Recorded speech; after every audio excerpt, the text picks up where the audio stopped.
వెన్నుపోటుకి 2 ఏళ్ళు.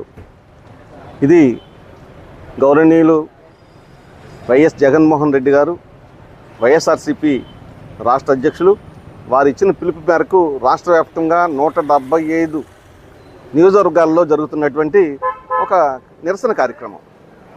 ఇవాళ రాజమండ్రిలో కోటకొమ్మం దగ్గర నుంచి స్టార్ట్ చేసుకుని డీలక్స్ సెంటర్ వరకు వెళ్ళాలని మార్గాన్ని భరతరామ్ గారు మేమందరం కలిసి నిర్ణయించుకున్నటువంటి కార్యక్రమం.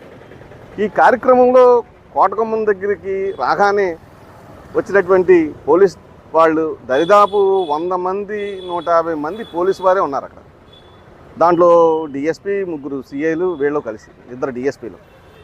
రాగానే చెప్పింది ఏంటి అంటే, మీరు జెండా పట్టుకోవడానికి వీల్లేదు, ప్లే కార్డు పట్టుకోవడానికి వీల్లేదు, ఎక్కడ నిరసన కార్యక్రమంలో భాగంగా మీరు ఏది తగలబెట్టడానికి కానీ లేదా ఇంకోటి కానీ చేయడానికి వీల్లేదు.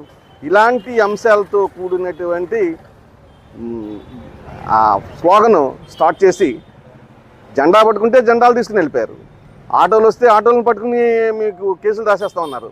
జనాలు వస్తే చెదరగొట్టేస్తున్నారు. ఇది కార్యక్రమం ఏంటండి? ఇది ప్రజాస్వామ్యమా, పోలీస్ రాజ్యమా?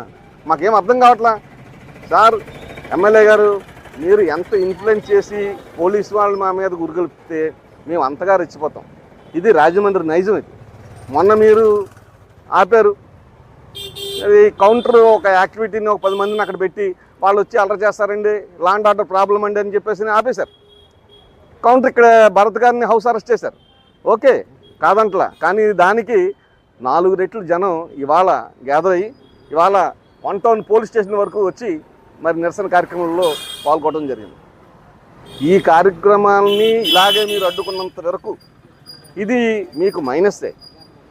మీకు జరుగుతున్న దాన్ని ప్రజలకు చెప్తా ఉన్నటువంటి భయం మీరు మొదలయ్యే ఆఫ్ చేయడానికి ప్రయత్నం చేస్తారనేది మా వాదన. జరుగుతున్నటువంటి కార్యక్రమాలన్నింటినీ తెచ్చింది భరతరామ్ గారు, ఇవాళ అనుభవిస్తుంది మీరు.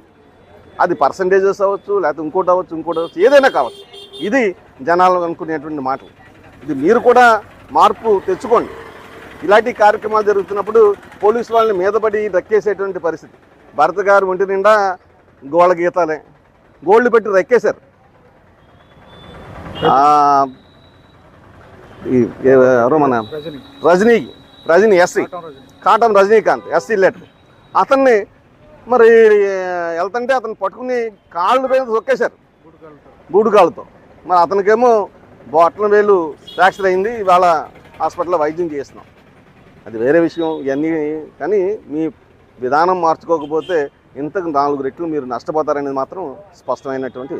Thank you.